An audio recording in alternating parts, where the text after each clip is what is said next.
All right. Hello, good morning, good evening, good afternoon to everybody who have joined us from different parts of the world. I am Simran and I'm your host for today's session. While I share my screen and introduce all about GSTC, why don't you share your locations from wherever you have joined us from? And on behalf of GSTC, we are thrilled and we welcome you all to the Upskill Panel AI Adoption Virtual Conference, where we will be discussing how organizations are transforming their workforce in terms of AI. So let's begin.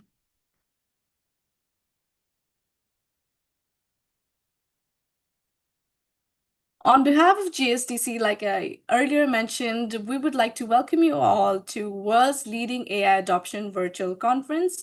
From AI experimentation to enterprise scale execution, build an agentic AI workforce that delivers measurable business impacts. What makes it truly exciting is the experts of panelists that we have lined up for these sessions. Some of them have already given their incredible ideas and shared their expert insights, and some of them have lined up for our Govern panel happening on the coming Wednesday. So stay tuned for that. We have these sessions running from 15th to April until 13th of May under these time zones, so you can make sure you register for all of these sessions and do not miss out on the learning about AI lifecycle adoption systems in organizations from world leading experts all over the world. For those of you who have joined us, I would like to give you a brief introduction about Global Skill Development Council. GSDC is a globally recognized certification body with over 100 plus authorized training partners. We're also accredited by ABICB, and all our media initiatives are supported by World Press Hub. We do have 100 plus certification portfolio and 500 plus subject matter experts. We have already certified 250,000 professionals in association with 1,000 plus multinational corporates and 50 plus universities. These are our certification portfolio, including generative AI, agentic AI, learning and development in HR, technologies, ISO quality, project management, agile and ITSM, SRE and DevOps, and many more. A quick shout out to our lifelong learning initiative called GSTC AI Studio, where we also host 100 plus live multi sessions with global experts. These sessions are 45 minutes live expert sessions where you can learn directly from AI leaders around the world and apply concepts immediately and have your questions answered. Which brings me to the highlight of today's session. Today, we're diving into a critical question. How do we build AI workforce of tomorrow? Is it about hiring new talent or transforming the teams we already have? To explore this, we have an incredible global panel joining us across regions. First up, we have Kelly Wells.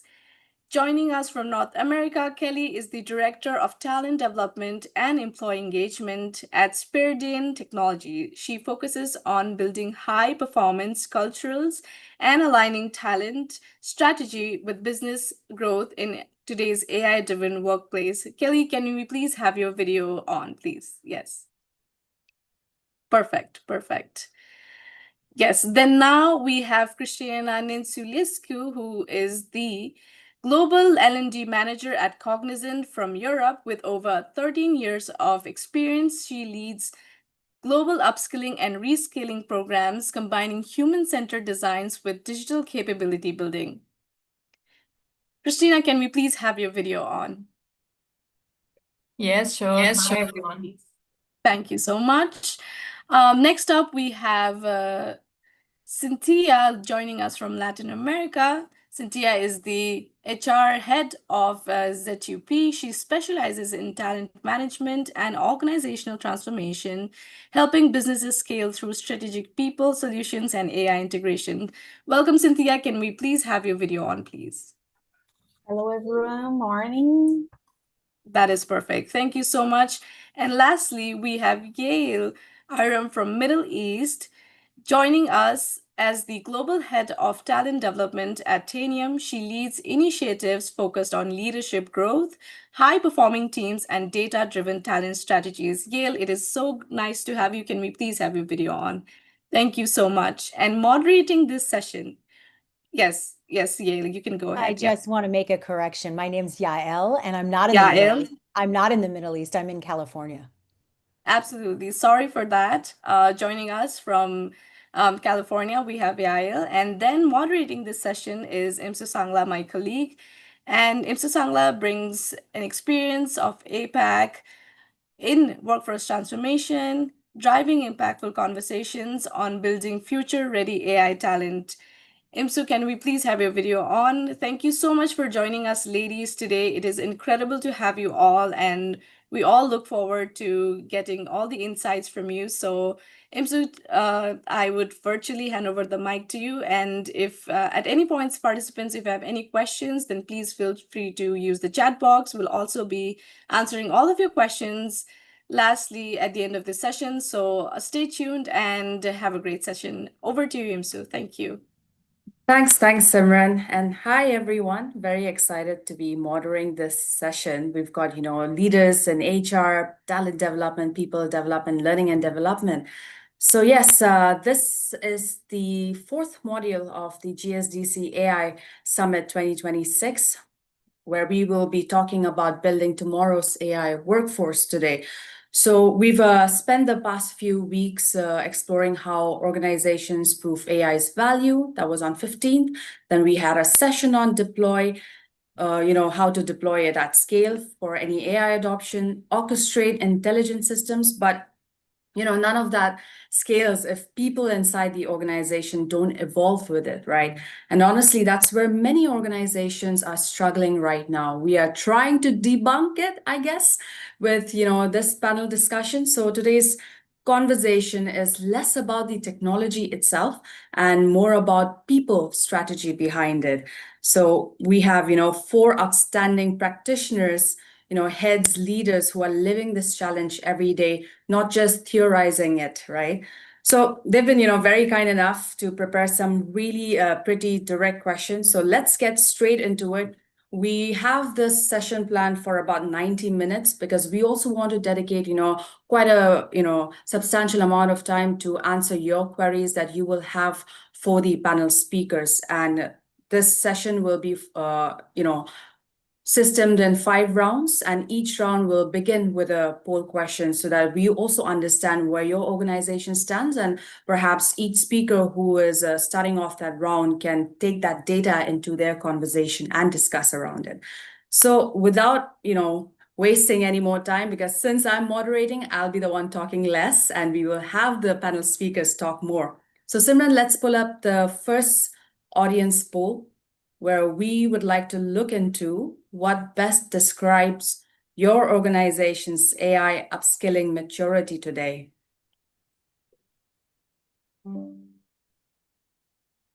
Is it we have no formal AI training program yet? Is it we are experimenting with ad hoc learning and certifications? We have structured programs but limited adoption.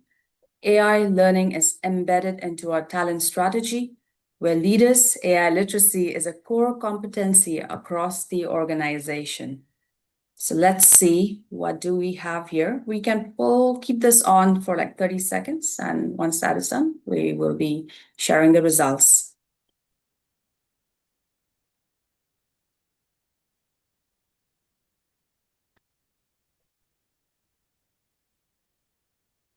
All right, very mixed answers here. Nobody really, supported on where leaders' AI literacy is a core competency across the organization. I think, that's exactly what we're about to discuss as well. How, where does your team stand today in terms of AI upskilling?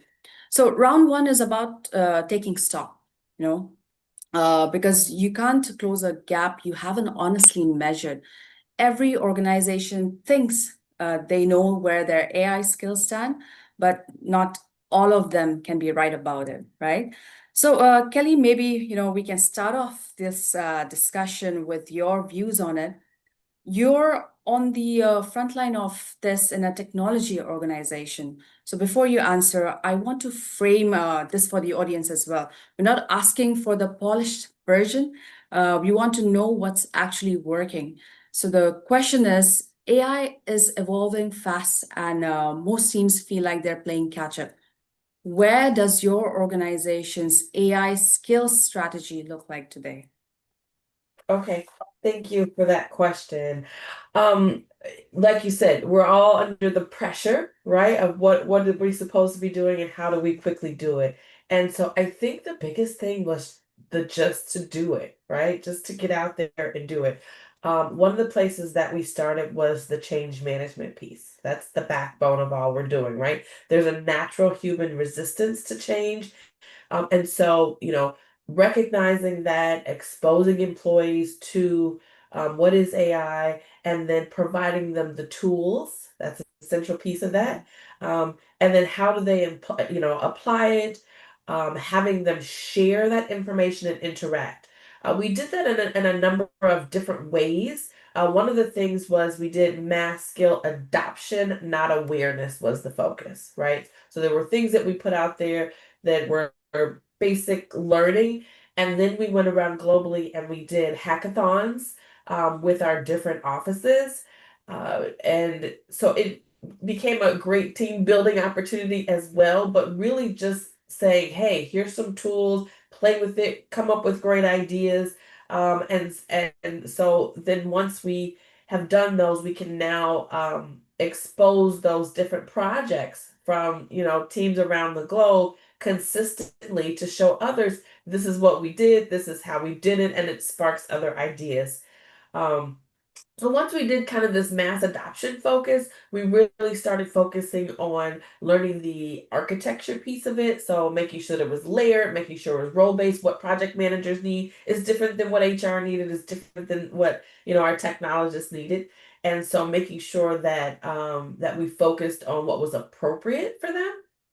And then finally, I would say, because I could go on for days, right? This is the whole full strategy. But finally, I would say, really identifying the use cases, not just focusing on tools that we can throw into the system, but going through every area from our, support teams to our operations to our client-facing stuff and saying, okay, what are some use cases that we can incorporate AI, and giving everybody the tools to play with it and the ability to say it's okay to make a mistake, right? Or it's okay in the testing phase. This didn't work out the way we thought, right? You think a product's going to work and start when you get into it, it doesn't work as well. And so that was our focus of strategy, of really just jumping in the pool. Thanks for sharing that, Kelly. I think it's very interesting because I feel, a lot of organizations still treat AI upskilling as a technology initiative, right? But, you've described it very well, and it's much broader than that. It's, like you said, operational change as well. So yes, I think moving forward to Cynthia now, I would like to understand as an HR leader, partnering with a C-suite at a tech organization, the skills gap question is essentially your problem to solve, right? So how do you even begin to map what you possibly don't know? From the HR perspective, to identify our biggest gaps we first had to redefine what is the future of work and what is the look like for our HR operation. So we deeply studied models of COEs, shared services, and HRBP models, especially following David Urich's vision of a new HRBP model, and who acts as a strategic bridge to technical centers of expertise.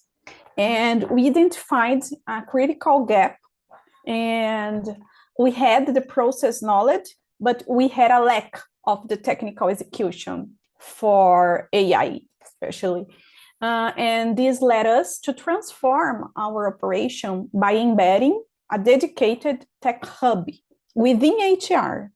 And we decided to upskill internally for some roles, specifically roles For example, product owner and process analyst roles, leveraging team members who already have the lean mindset and deep culture context. And we hired externally roles or professionals for the AI developer role to bring in the high level technical expertise and the scalability. So the gap wasn't just about skills, it was about the synergy between what the business needs and wants and the open mindset to do it. Great, thanks, Cynthia. I think honestly, if employees don't feel safe admitting what they don't know about AI, your skills data is probably inaccurate from day one, right? So everything needs to be in collaboration with the right mindset. Thanks, Cynthia, for your views on there. Yael, you lead a talent development at Tanium, right? A cybersecurity company where the technology is moving extraordinarily fast. So which AI roles do you need to hire for, and which can you develop from your existing team? I think our audience here would love to know, how do you make that decision? Yeah, it's a great question. And the first thing I would say is to start with what you have. You'd be surprised. I think that people's instinct is often to go really quickly. I mean, I love what Kelly said. It's like to kind of go, okay, just let's start. Let's look at what we're doing. Let's dip our toes in. We have to actually look at what our existing team already has. And we started to realize, especially at Tanium, where cybersecurity people are naturally curious, but not everybody's an engineer, right? So we really had to look at who are the people who are already experimenting with AI tools, who's already curious. They haven't just, maybe they just hadn't given the structure yet, or the tools yet, or the permission yet to actually do it formally. So the decision for us became really less about hire or build, and it became more about who's already leaning in, and then how do we accelerate that based on what we need at the time. So it becomes a people question, it becomes a strategy question first, honestly, and then it becomes a tools and how do we operationalize it. So I think it starts with curiosity. And then the second part is, yes, of course, we hire externally for critical roles. And those are the roles that require fundamentally different foundation, things like AI, ML engineering, where you really need somebody who's been building in the space for years. You can't really shortcut that, right? But for roles like even prompt engineering, AI augmented workflows, which I think we're all experimenting with now, even AI literacy across the business, you don't need to bring somebody new in for that. You can actually, and in fact, in terms of retention, I mean, all the data shows you actually should be developing that internally. And so the key question that we ask, and that I would encourage people to ask, is really, does this person know how to build AI, or do they need to know how to work with AI? Because those are really fundamentally very different people profiles. Yeah. Thank you, Yael, for that. It really opens up, our views as well. I'm sure, the audience also resonate with what you just described, what's internally working for your organization. So, Christina, next question is for you. You're designing learning ecosystem at scale across multiple global regions, right? Since you're, managing learning and development. So not everyone needs to be an AI, needs to become an AI expert. So how do you figure out who needs deep AI skills versus who just needs to understand the basics? Yeah, hi. Thank you for that question. I was listening to my colleagues in the panel, very interesting details. And also I was looking into the poll that you've also released earlier. I noticed that we didn't embedded AI into our day-to-day work. So that's a start. The fact that we are organizing those global events, discussing about how to integrate AI in our roles is very important. And also, I'm very thankful for you to inviting me here. It's a topic that I also look into it and agree with you all. we need to deal with the resources that we already have. So to respond to your question, Imsu, we look at AI skills through the lens of business impact, let's say. Of course, roles that design, build, or integrate solutions, for sure, they need deeper technical AI capabilities. While most roles benefits from AI literacy, what AI literacy means, understanding what AI can do, how to use it responsibly when human judgment must override automation, and of course, how it supports decision making, right? Because a tired skills model helps us scale AI adoption without over-engineering skills for every role. So in practice, this also means continuously reassessing things as AI evolves, right? The skills model isn't static. Regularly, we look on how much AI is embedded in our workflows, in our decision chains, ensuring skills stay aligned with the real usage, in fact. Great, thanks there, Christina, for answering that. That's a really practical way to think about AI literacy, right? So I think with that, we have concluded with round number one. It was very, thought-provoking to start off this panel discussion. We will now be talking about training that actually works. But before that, let's get a pulse of the room again from the audience, and we will share the second poll. And let's see which learning approach has been most effective for building AI skills in your organization. So if we can have poll number 2 to be pulled up.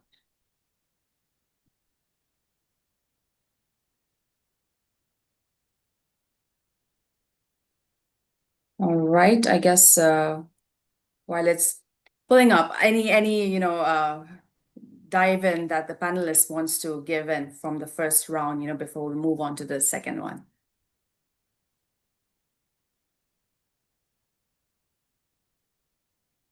Okay, I guess the poll is up now. So let's hear from the audience. Which learning approach has been most effective for building AI skills in your organization? Has it been formal training courses and certifications, learning by doing and internal hackathons, external coaching or vendor-led programs, self-directed learning with curated resources, or is it we haven't found something that works consistently yet?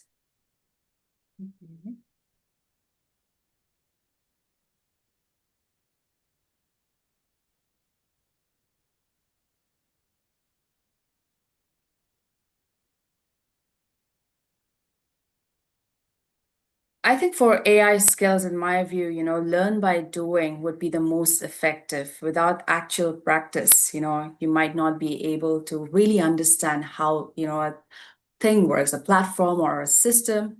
So I would vote for, and I think, 64% here have already, they go by learn by doing and internal hackathons. So yes, we can share the results. Let's have all the viewers across YouTube, LinkedIn, and even here at Zoom have a look at what everybody has shared. And the practice is the solution.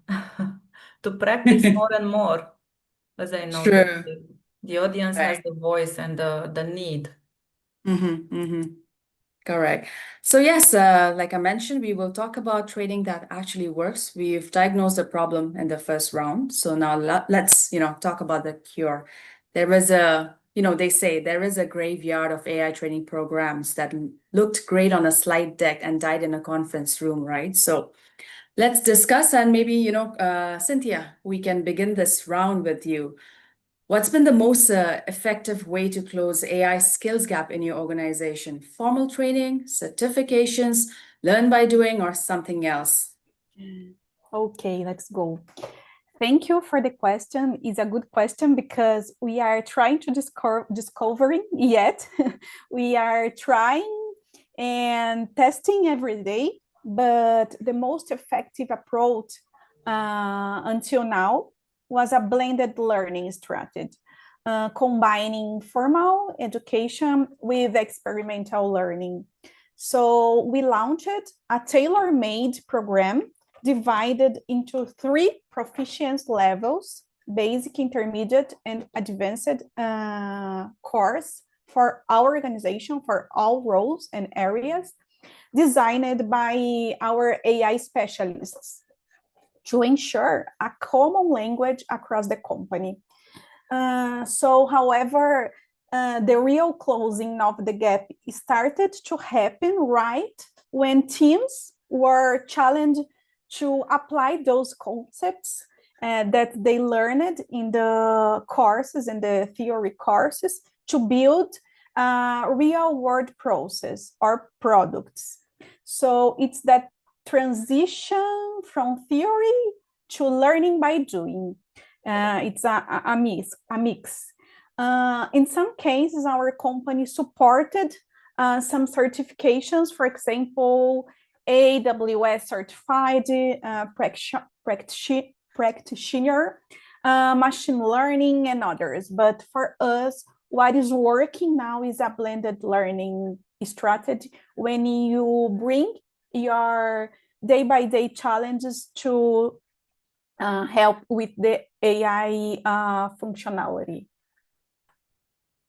Great, thanks. Just wanted to add in my perspective as well, right? Because I represent a governing body, right? So we can't just assume that certification automatically, equals capability. And that's, where application is where the real learning happens, right? So, GSDC is also very proud to say that we have mapped guided real world challenges with every certification journey that helps professionals map their skills and be validated. So yes, I really, really support learn by doing here. Moving on to the next question, Yael, Tanium's talent development work is recognized for aligning learning with business outcomes, not just ticking boxes. So self-directed learning sounds great in theory, but structured programs tend to get better results. So what does your learning program look like? Okay, I thought about this a lot and then I realized for learning, you start at the end. And there should be nothing different with AI adoption and tools. So the question is not, do we do self-directed? Do we do structured learning? It's what are we solving for? Because activity does not equal impact. So there can be a lot of people with a lot of tools and really busy. And we can call that AI adoption. And we could even measure the token usage in Claude or whatever we're doing. But it's about what are we solving for, starting there. So I noticed 36% of the people on this call said that they haven't found out what works yet. And so my question would be, what does success look like? Because if we say, well, I don't know if it's working, what is the definition of what's working for your company? Are you looking to get specific outcomes? And so my response to that would be, what has worked for us are structured pathways. And instead of saying, let's have AI adoption, we say, let's look at what you're solving for on your particular team, use AI to solve for it and debrief, and let's learn how we get better at that. And so we adopt it by having real business impact in that way. We also use cohort-based learning. We all know that cohort-based learning, peer accountability is probably the strongest motivator we have. And so there is a lot of motivation for people to learn and share because data backs up this. Completion rates for cohort programs are significantly higher. So those people who take a certification, they may or may not ever actually apply that to business impact or outcomes. So that's my response there. Thanks, Yael. Rightly said, people learn better when they know why that learning also matters to their actual work, right? Just wanted to put in that as well. Christina, so you'll be next year. One challenge with AI training is that the field moves so fast, right? Every time there's new update, everything is moving super fast. So what you learned today might be outdated next year. So how do you build a culture of continuous learning rather than one-off training? It's hard to describe it in only 1 minute. it's not a recipe here, an ideal recipe here that I can share to you all and then implement it all of us. But for sure, we focus less on static curricula and more on learning habits, learning mindset. That means shorter learning cycles, continuous refresh, and learning embedded into day-to-day work with managers accountable for making space for experimentation and application. The objective is to make learning part of how people work, not something they do once and forget.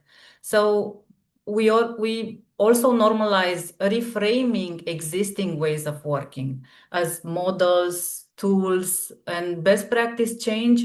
People need permission to get to let go of outdated approaches also, because we need to encourage reflection, peer sharing, fast feedback loops.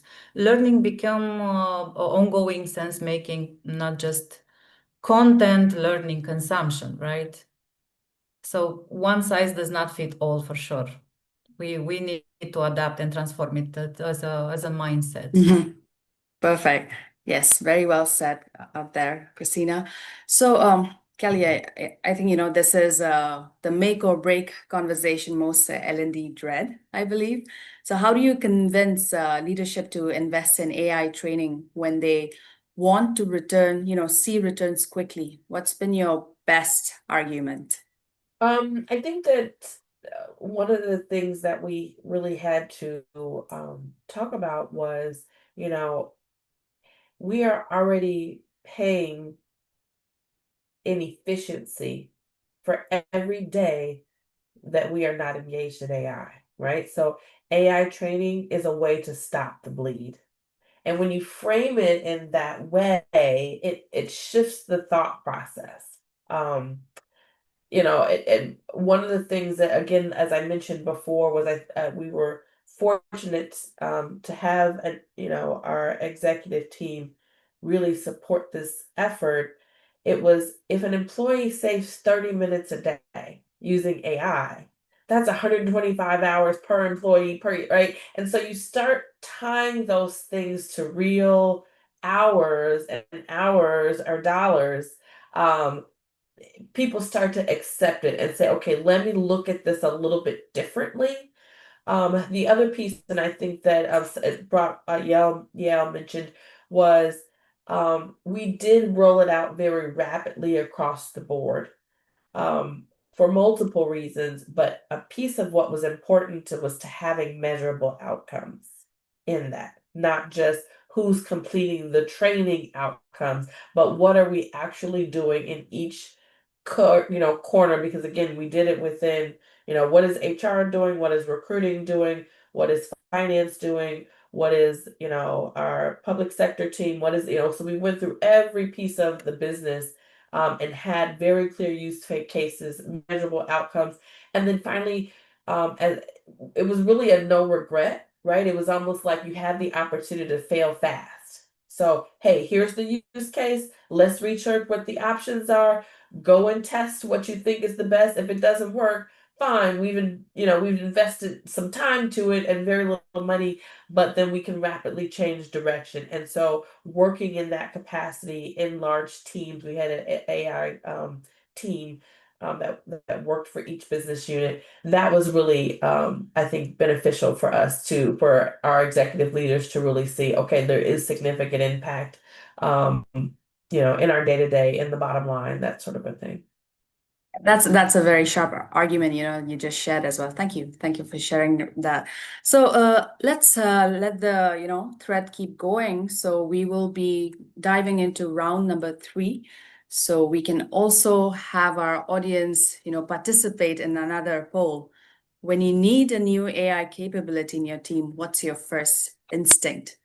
So poll number 3, if it's ready to be shared, let's do that.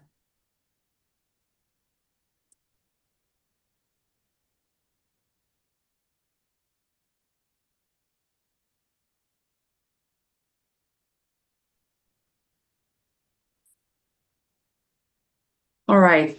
So we have, when you need a new AI capability in your team, what's your first instinct? Is it hire externally? Speed matters most. Upskill internally. Loyalty and context win. Partner with a vendor or consultant first. It generally depends. We decide case by case. We don't have a clear process yet.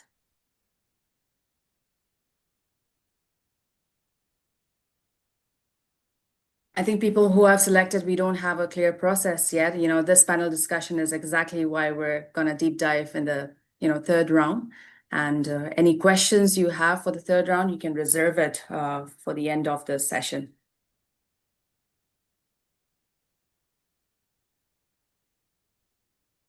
All right, we are sharing the results. None of them said hire externally, speed matters most, mostly upskill internally, loyalty and context win. Thanks to the audience for sharing your insights here. This will, help us dive into the next round. So round 3, we will be talking about building the right team. We've talked about the gaps and training. Now the structural question, right? How do you actually build a team that can deliver AI outcomes? Hiring, sequencing, and the elusive AI translator, right? Our panelists will perhaps give us strong views on that. So Kelly, let's start with you here. If you had a limited budget and had to choose between hiring an AI specialist or training someone from your existing team, how would you decide that? The first thought around that is hiring an AI specialist gives you depth in one particular area. Training our workforce gives us that breadth across the business, right? And so sometimes the constraint today could be not about the innovation, but more so about the adoption and then identifying, where is the ROI with that. Some of the factors that we looked at, and what we ultimately did was multiple different things depending on the use case, right? So the immediate thing was, is this impacting our client, our ability to deliver for clients? Or so if that's the case, yes, we want to go outside and we may want to hire someone if our project or deal we might have thought was at risk without having that subject matter expert. Or we have a case excellence solution that's a case management tool. Do we want to have some subject matter expert help us look at the way we're doing it again? So that's a possibility. Identifying, helping us build that first blueprint, right? That was one of the options as well. Or maybe we just had low internal readiness. So that might be a situation where one wants to hire outside help. But the internal investment, and I think that was our direction first, was the internal investment, where we had some proven use cases, right? We spent a lot of time taking a look at the use cases and we felt like we had significant proven use cases to roll that out and provide the tools and the training to our teams very quickly. As I mentioned before, it's something where you need to scale, right? You need to scale rapidly. It's really important that you're training your internal teams. And then, of course, if you've got to deliver faster and have the team doing less rework, then you want to take a look at as making an internal investment as well. So there's different factors and different scenarios depending on your use case when you want to go towards one. But I would say the first thing is to look internally at what's going on internally. Thanks, Kelly. I think there's no, solid formula. It's really, like you said, taking the use cases and making the judgment at the end of the day. So thanks, Kelly, for your answers on that. Yeah, I will now pose my question to Yael. Sequencing is everything. You could have the right strategy, but execute it in the wrong order, right? So most people agree you need both hiring and training. The question is what to do first. How do you sequence your talent strategy here? Foundation first, hire to accelerate it. I mean, it's really, I think the poll, as much as, we're all in various stages of AI adoption, I don't think anybody's going to run out and hire a bunch of specialists before figuring out what you actually need AI to do for you. And so I would say foundation first, hire to accelerate it. You know, that expression that says, well, what if we train all of our people and they leave? Well, what if you don't and they stay? So it's a matter of really making sure that, you know, you first, the sequencing is get clarity on the use cases. Like, you know, like everybody's saying, like Kelly said, what are the 2 or 3 things that we can bet on that AI is actually going to do for us in how we operate? And once we know that, we can figure out whether our existing people can get there with development, whether there's a genuine skill gap. And I would urge people to really look at what is a skill, where is the skill gap, and how do we solve for it before we make decisions about hiring. The other reason I would say build first is because if you bring in an AI specialist or a few AI specialists, especially those of us who are in smaller companies, Titanium, we're big, 2,100 people.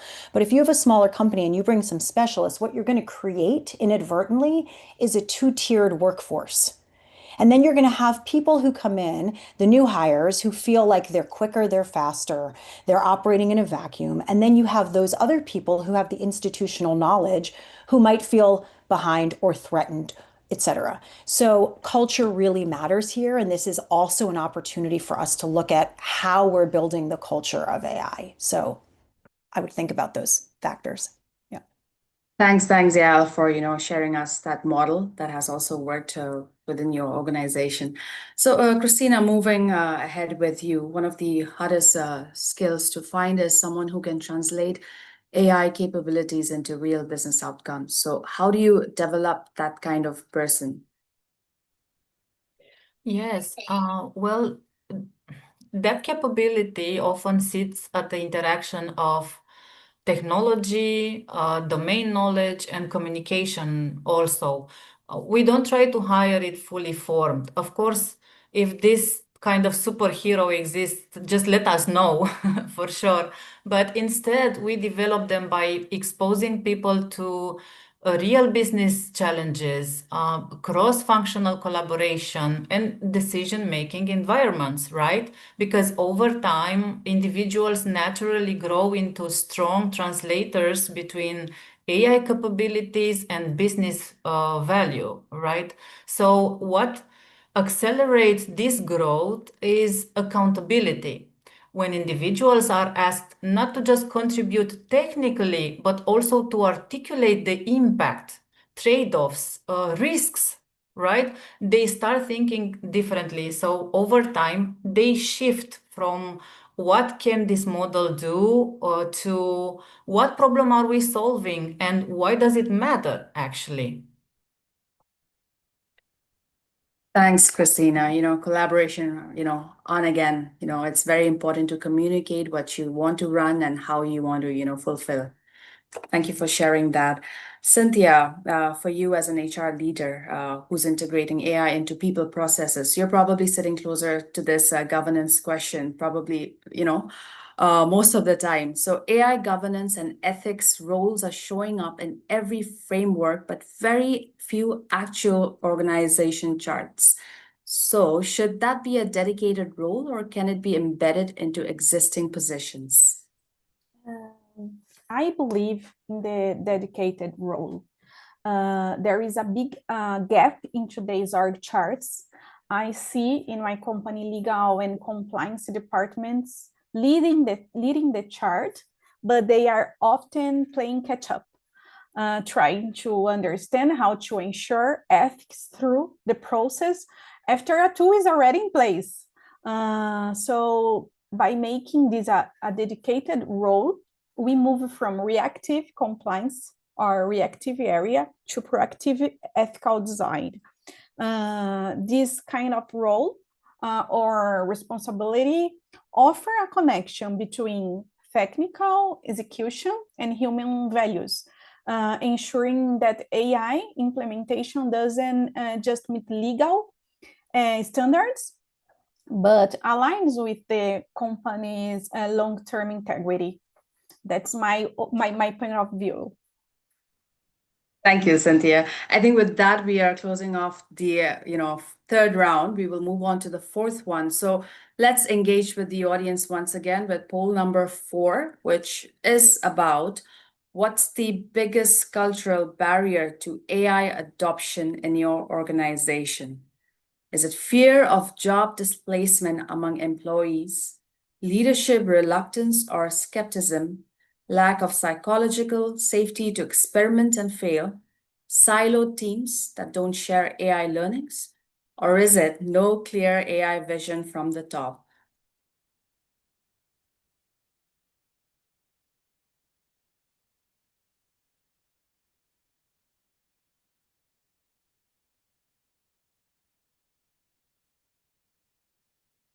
I think there's a 50-50 here. I mean, it keeps changing. Fear of job displacement among employees and no clear AI vision from the top.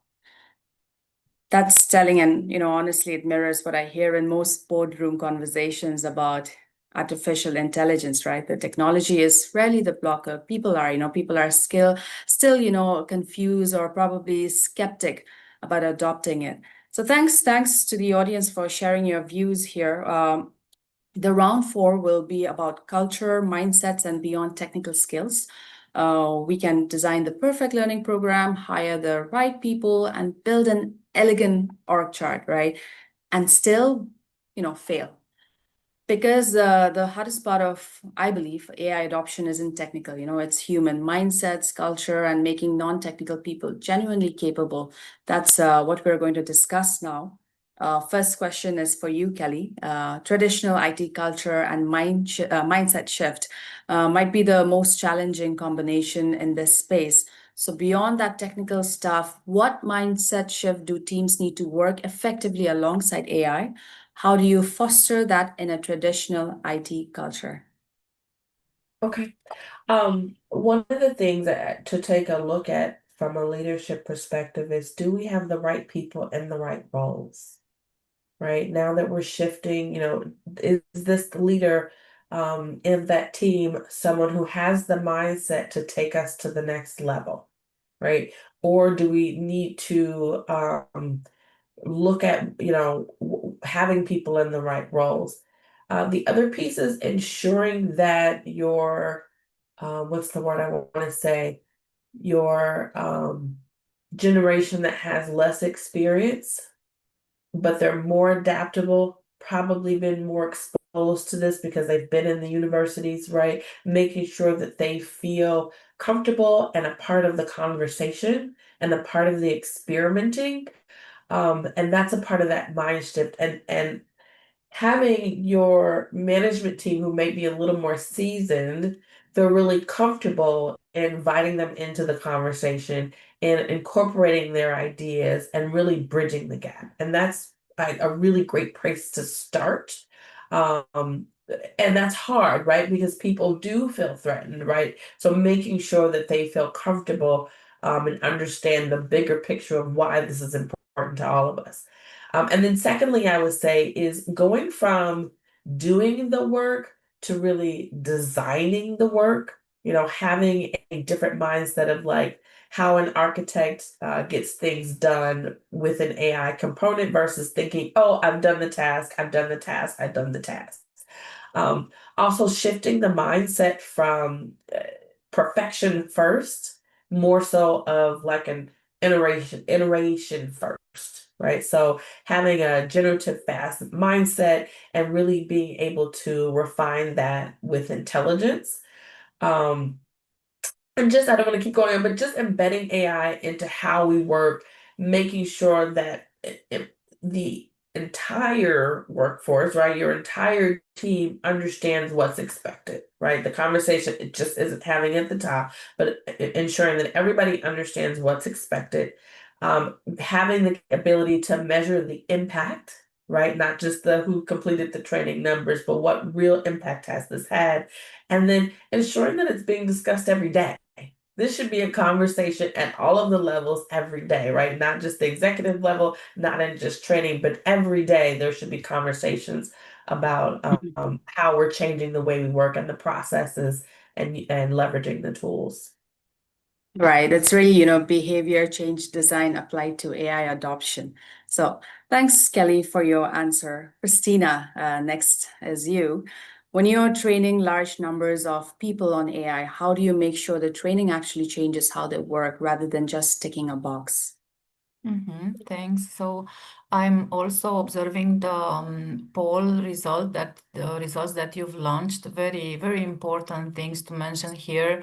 And thank you all for responding. For us, it's also resource on how to adapt and align with these AI resources that we all have in companies. But I'm wondering what is the reason in creating the fear, or because it exists, right? The fear of job displacement among everyone.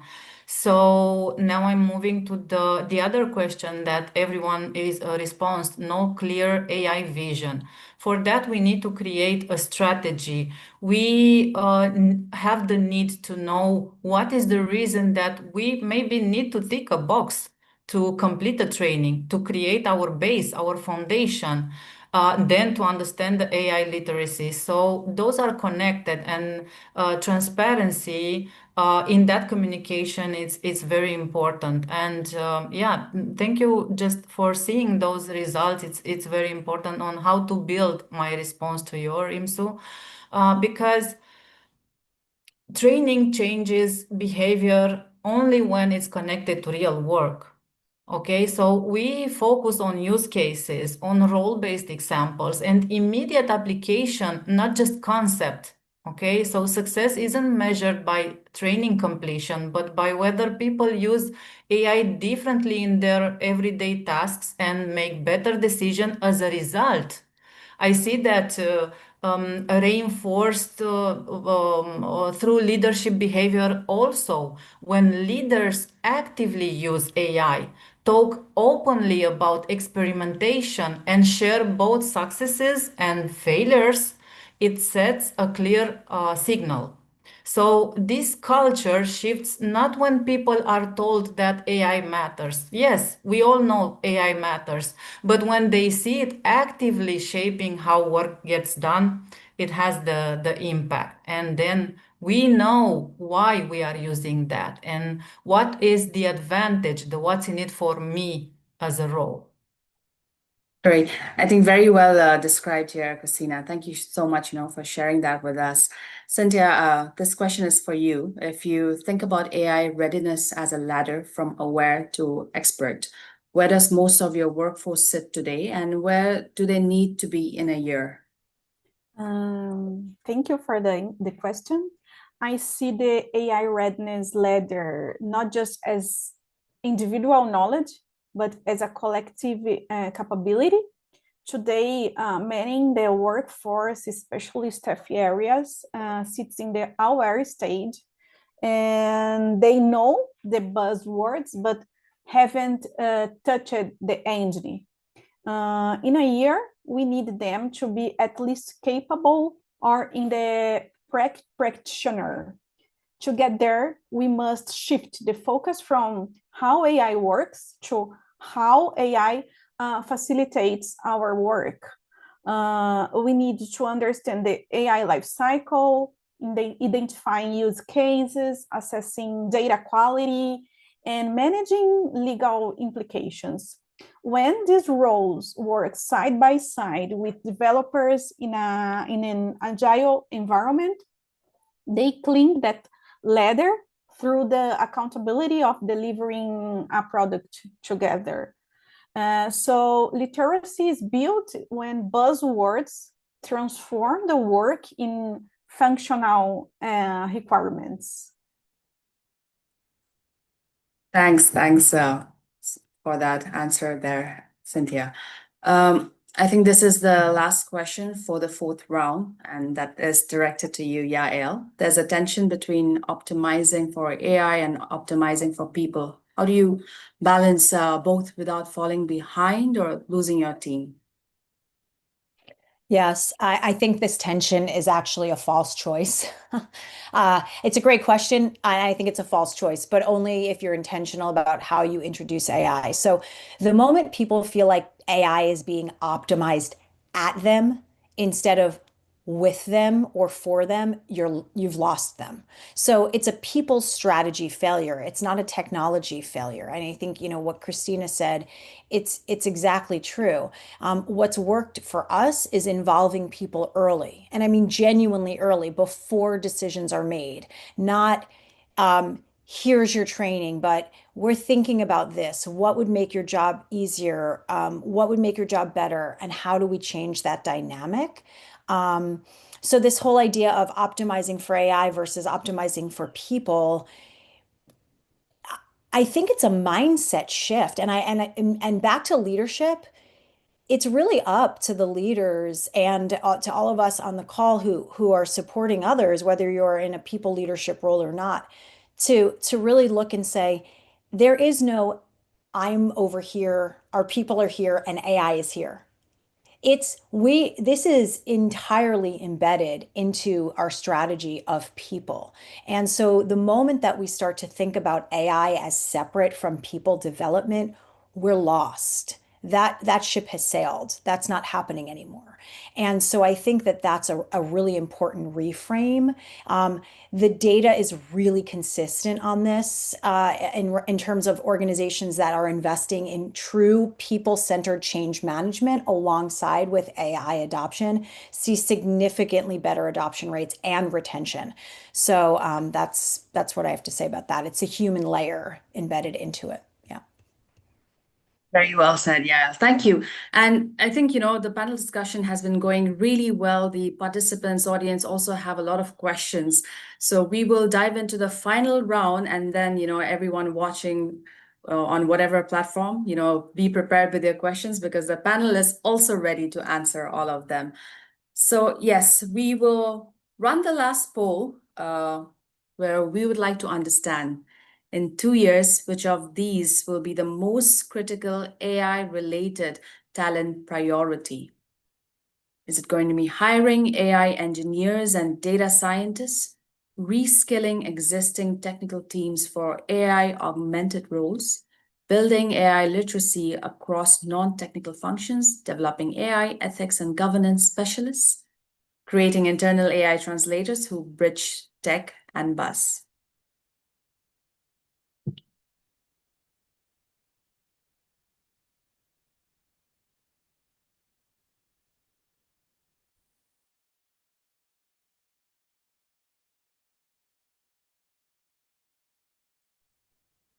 This will really help us because the next and the final round is about, the future of AI talent. So we've got to mixed responses for all of the options.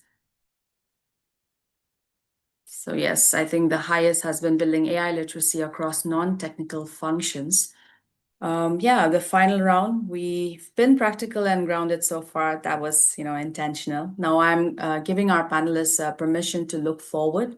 2 years from now, we also have it here on the poll questions. What changes, what stays, what should organizations be doing today that most aren't, right? So this is the round where we stop describing the problem and start describing the future. So we will be talking about the future of AI talent. So this fifth round and the final round will be started by Yael. You lead a global talent development at a technology company. You're watching role evolution in real time, right? So in 2 years, which IT role do you think become less relevant and which becomes the most critical hire? So less relevant, I would say IT, traditional L1 IT support. It's already happening. I mean, for those of us who are in technology companies, we're already seeing that. And so that's the less and less relevant roles that can be easily automated. I mean, I won't name the roles for fear of totally freaking people out. Actually, right now, I don't think that's helpful. But I would say I think we can all see certain roles that are already being easily automated. Again, this comes back to how are we adopting and how are we teaching people to frame thinking versus replace thinking? So that's that's how you won't get replaced.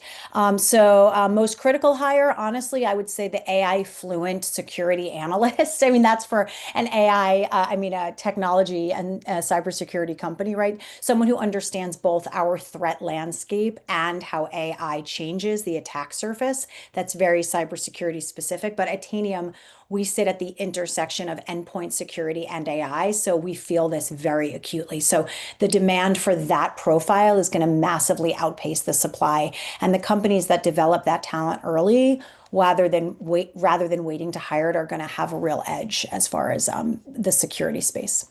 Yeah.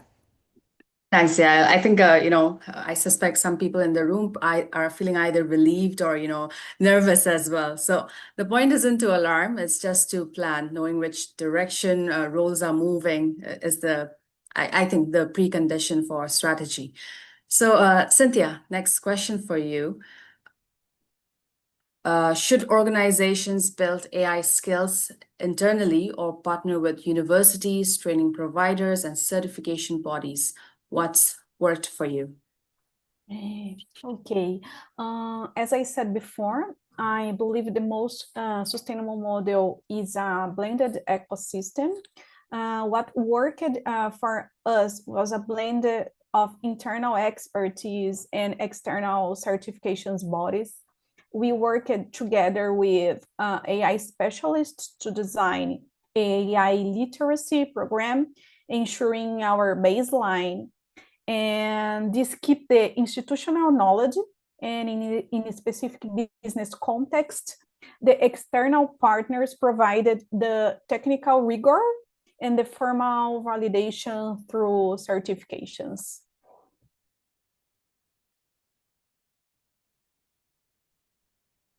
Thanks for being honest about that. I will, not talk much and give my views also, because I would like to, wrap up and, ask, open the session for Q&A. So Kelly, next question for you. Big companies are investing billions in AI training programs. How do smaller IT services organizations compete for talent against that kind of investment? The large companies have a different set of challenges because they have a legacy technology that they have to continue to support and is a little more difficult to shift. Smaller firms have the opportunity for the speed, so speed to impact, not just speed to spending. They have the ability to offer that end-to-end ownership, right? So the talent gets to be the problem owner, not just a task owner. And they will have real visibility on their impact. And then there's an opportunity for accelerated growth because it's not so siloed and you're stuck, at some layer in the middle. Specifically at Spritty, and I don't know if we're considered small, but I think we're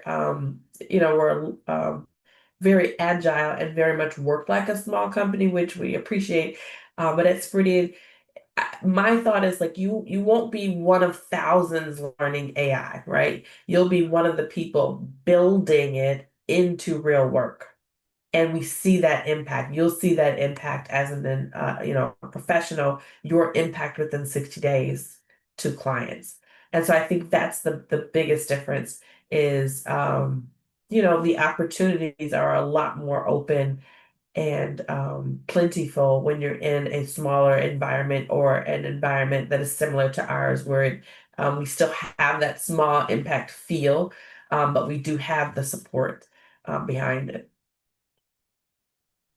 Thanks, Kelly. So I guess we have arrived to the last question of the panel discussion that's going to be posed to you, Christina. You operate across multiple global regions, and you've, also probably studied how people learn and change.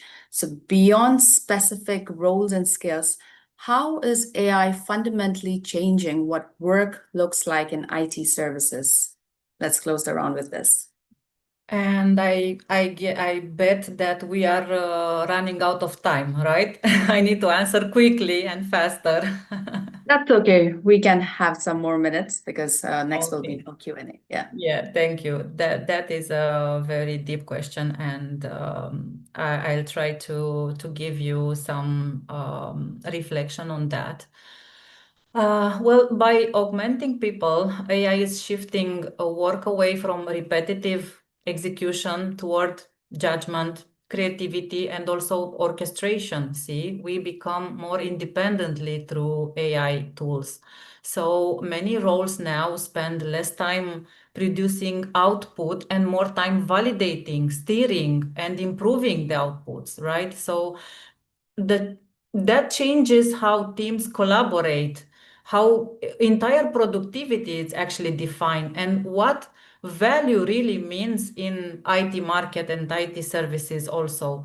As a result, performance is increasingly about quality of decision rather than volume of output, correct? So teams that succeed are those that combine human insights with machine speed. We need skills on that area, in that zone, clearly defining where automation ends and accountability begins. This redefinition of work also requires new approaches of our roles, also leadership skills, because we focus more on trust, ethical use, continuous adaptation also. Um, on a side note, the AI tools that we are already having available, those are for technical and non-technical also. So we have the chance to make use of that. First, to understand how can we improve our work, increase our productivity, and then start creating and building something that we can also accommodate. I hope Thank you. I've just explained in few lines. Yes, yes, you did. And because of, your explanation, I just want to open this panel again to understand if anybody would like to, pitch into what Christina has already shared to close off this session. Anybody would like to volunteer and continue the thread? Hope that it will be yes.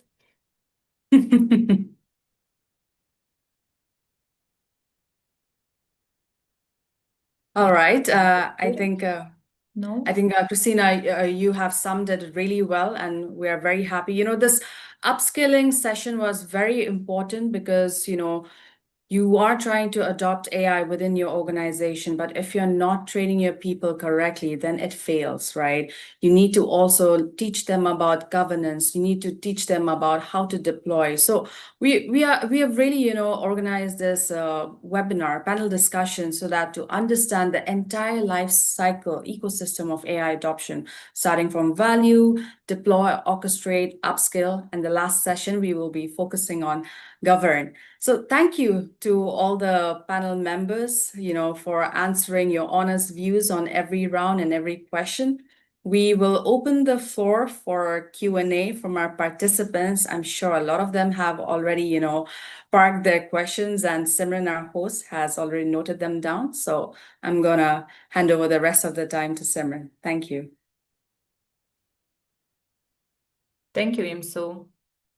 Thank you so much, Imsu, for taking this entire session. And thank you so much to all of our panelists. I think this was a great discussion on how we take the transformation of AI into our organizations. And thank you so much. While we're also waiting for question answers in the chat box, we have few of the questions from our live stream. So the first question I would like to pose to Christina.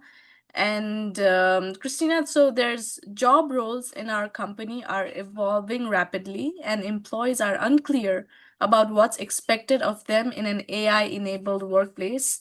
How do you redefine roles and communicate evolving expectations without creating anxiety or confusion among employees? Yes, thank you for that question. It's on everyone's lips, and that's why also I was paying attention to the survey that you fill out.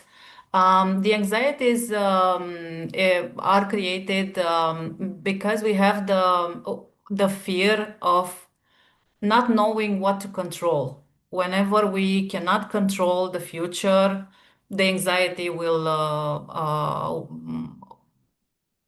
stay in our minds. So don't expect me to answer with a short recipe that will fit all. It's about transformation. So what I recommend to do, and it's first to make more aware of the AI resources that we have. They are so easy to use, but first we need to understand that we are living in a continuously change.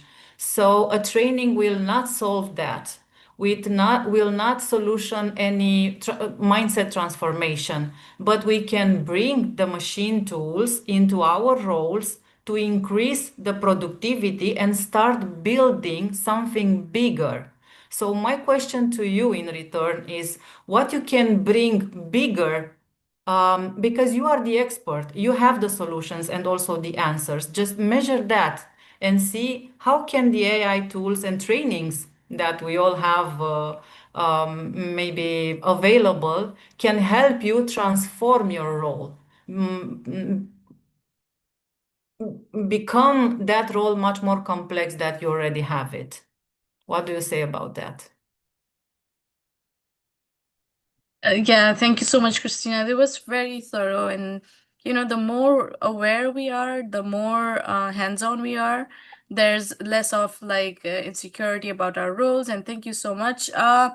So Kelly, would you like to also add on to this question?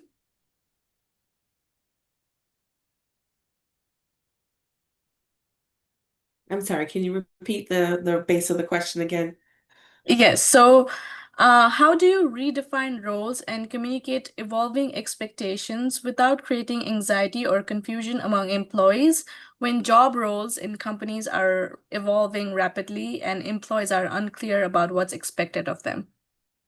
I think going back to, or at least, what we did was really going back to the basics of identifying, do we have the right people in the right roles? And what do we value, right? What is important to us in those roles? And are these skills that the people currently have? Are they skills that they can grow? Do they have the capacity to do it? Do they have the interest in doing it? And what does that look like across the board? And then moving to um, infusing what we need and shifting what we need within the organization. So that's really, and then looking at that change management, right? Now we're going to make some changes. Let's go back to the basics of change management. How do we address the concerns, get ahead of it? What, pre-work can we do to ensure that people feel included in the process and comfortable in the process? And it's really just going back to the basics, right? This change, although it feels very stressful, the change of AI is no different than any other technology change. And maybe I'm dating myself. This is no different than when we went from no internet to the internet, right? The cycles might be getting faster in terms of the technology change, but the process of how we manage that and how we deal with with our talent, those pieces are still foundational and fundamental in how we deal with it. So making sure that, we don't get sucked up into the hype and really focus on, following the processes that we already know, that we already do, and then rolling it out. Yes, absolutely. I think that was very thought through and very, very clear on where we want to set our foundations. And thank you so much to Christina and Kelly for answering these questions. I have a question from Kelly Lewis in the chat box for our panelist, Yael.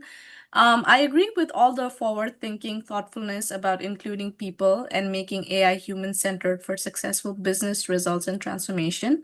As a 30-year workforce practitioner, I am still seeing that businesses, executives, and board of directors looking for the most common ROI they are familiar with as WFR for AI investment. In your experience, what can be done to say, wake up the C-suite to People Notion, the talent ecosystem evolution, and people change management centered involvement. Thank you. Kelly, I don't really understand the question. Would you mind getting off mute and just, are you comfortable with that? I don't, if not, I can do my best to respond. Okay. I don't know if the panelists are allowed to unmute or how this works, but okay. So I'm going to do my best here. I am comfortable and panelists cannot unmute. Okay. Okay. Well, maybe Simran, are you able to unmute Yes, Kelly? I'm trying to make her the co-host. Okay. Yeah. Sorry, I didn't That mean to would complicate things. no, I think that's better. Yeah. Okay. Great. We're working on it, Kelly. But I can start while we're helping unmute. So I think what you're asking is looking for the most common ROI they're familiar with as a I don't know what WFR. Oh, here she comes. Hello. Okay. Okay. Yeah. Thank you, Yael. Yes, workforce reduction. It's basically the typical ROI things, and when Okay. you make an investment with the CFO for this big technology, in my opinion, Got it. investment, it's workforce reduction. And what I'm trying to do is evolve as Chief People Officer the conversation that we need to have human-centric plus AI teams with outcomes, et cetera, everything that y'all have been saying, especially you, Yael. And so I'm trying to change that discussion, that narrative. And do you have any advice for me? Okay. Advice so you can talk to your peers, your C-suite peers to say, hold on, that's not necessarily the correct ROI that we need to be looking at. Is that what you're saying? Reframing the No, ROI? it's the fine ROI if we do need to workforce reduce or be more productive. What is being not considered is the investment in people, the transformation in this project management plan, the governance that's being evolved by the CIO. This is a people plus AI play. This is not just AI. And unfortunately, they're treating this like the old technology implementations, unfortunately. Correct. Okay. I have many responses to this, but Okay, let's start. Yeah, totally. And we can connect separately if you want to. But so one response that I have for this is it's a reframe. And if we're talking about, like, if I'm talking to my CFO, I'm reframing this in terms of numbers, and I'm doing really traditional risk management, right? I'm doing a risk assessment and I'm presenting it as that. If we go this route and we look at this as a workforce reduction and we take away these roles, what is the risk there? Because we're going to need to layer back in hires who have critical skills. So I would stop and I would pause and I would say, before we go and we say we're replacing, and this is the ROI and it's simply numbers, I would say, where are the skill gaps and what are the risks involved with removing X number of people or the layers of people? That's one. And two, I would look at the ROI longer term. And there are so many studies, and there's a really good book by Andreessen and by Horowitz. I'll send you these resources that talks a lot about it, and it's how we at Tanium shaped a lot of how we've rolled out the technology.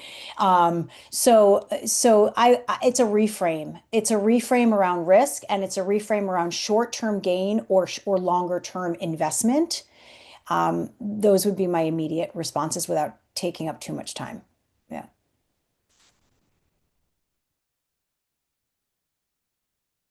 Thank you. That was perfect. Appreciate it. Yeah.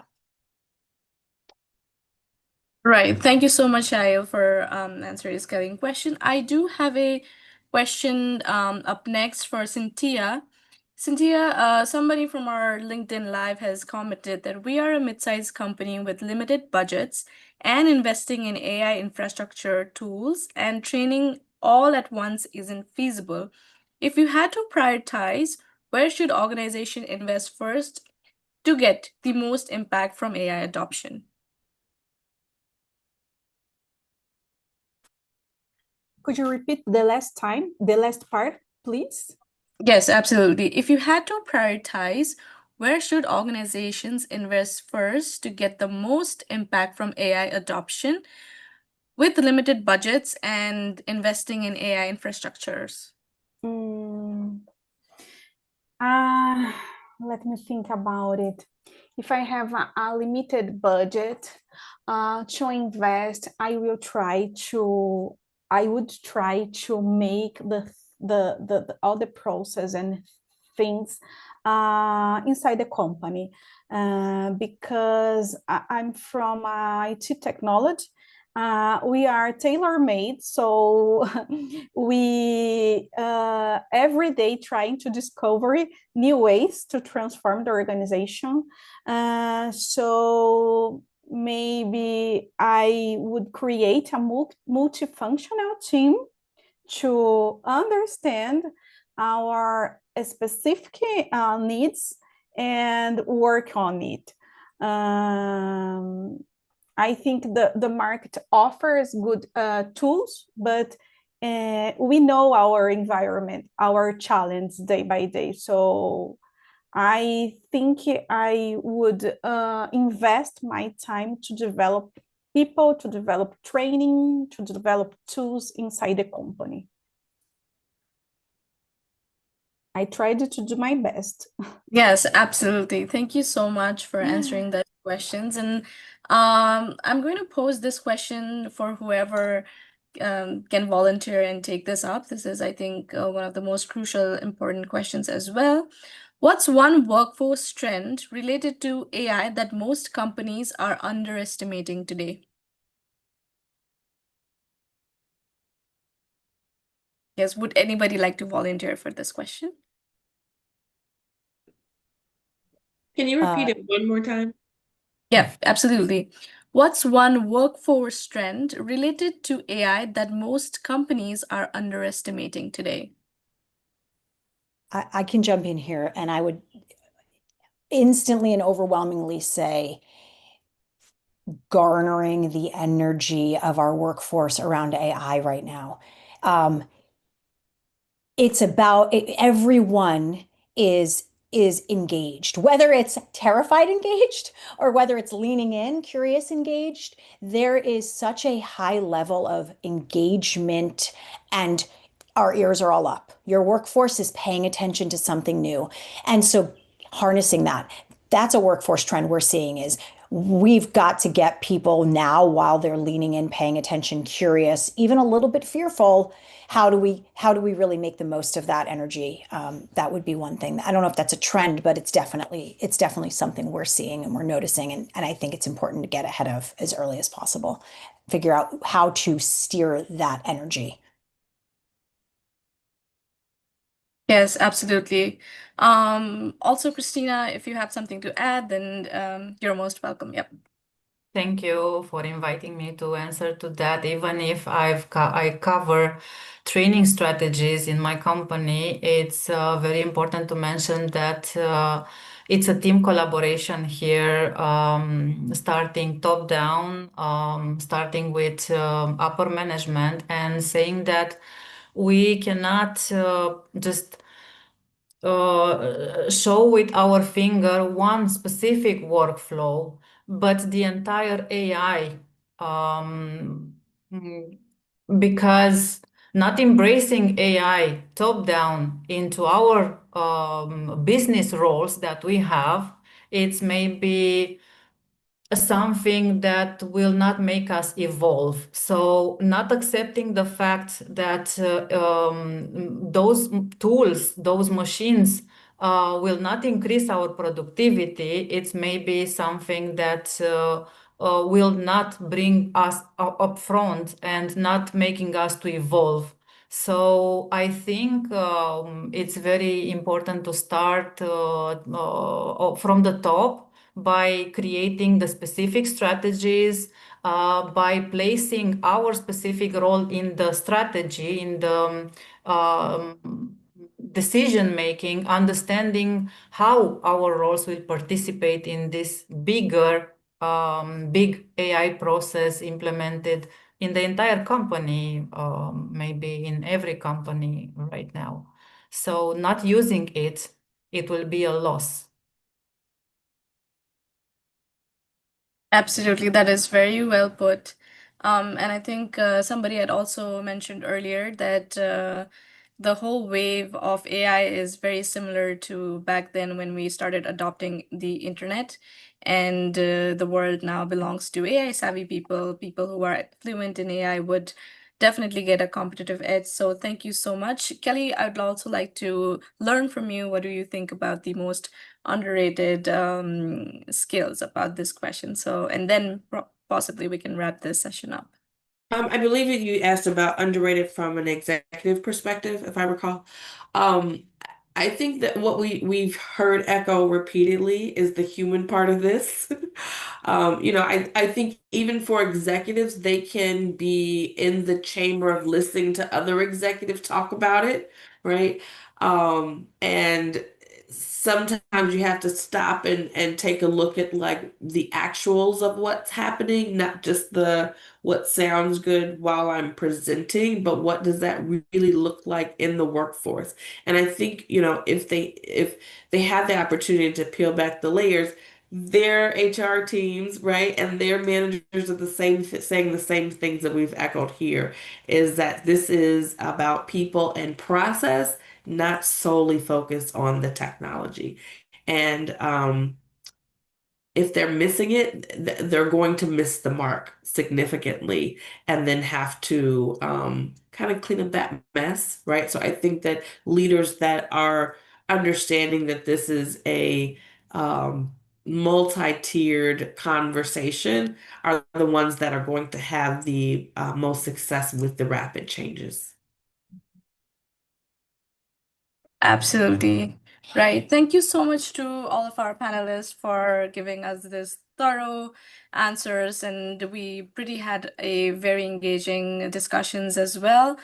With the interest of time, we have to move into concluding, but I'd like to thank each and every one of you for giving your time out, answering these questions, and some of our participants also had great questions to us. Those were very thought-provoking. So also thank you to all of our participants for always keeping this enthusiasm to learn. So thank you so much again. And now I like to begin sharing my screen and do a few closing notes, and then we'd then wrap up the session. And thank you so much, everybody, for giving your time.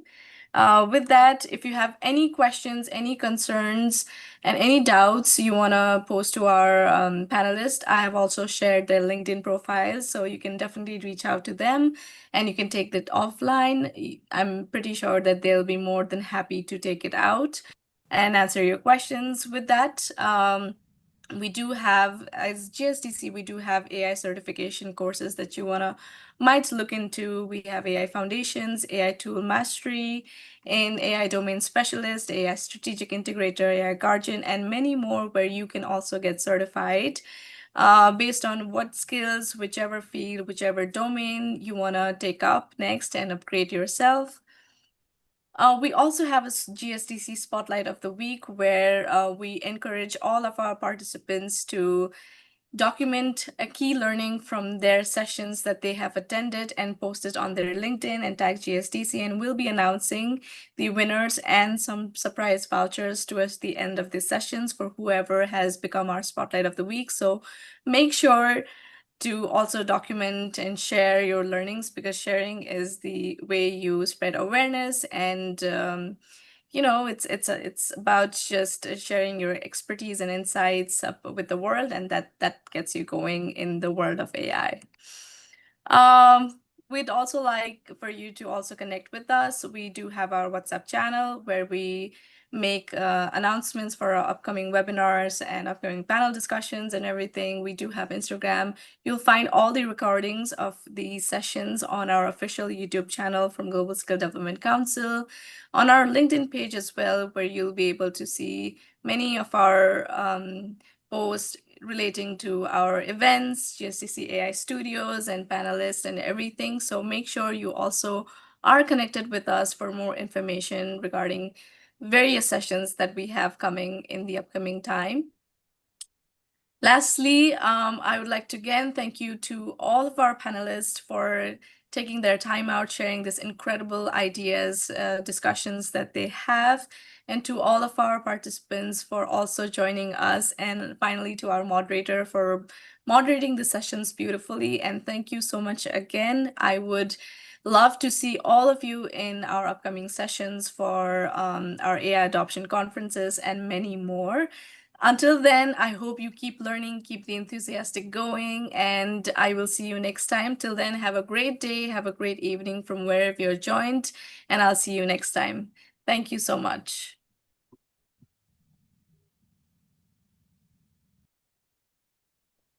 Thank you all. Have a nice day.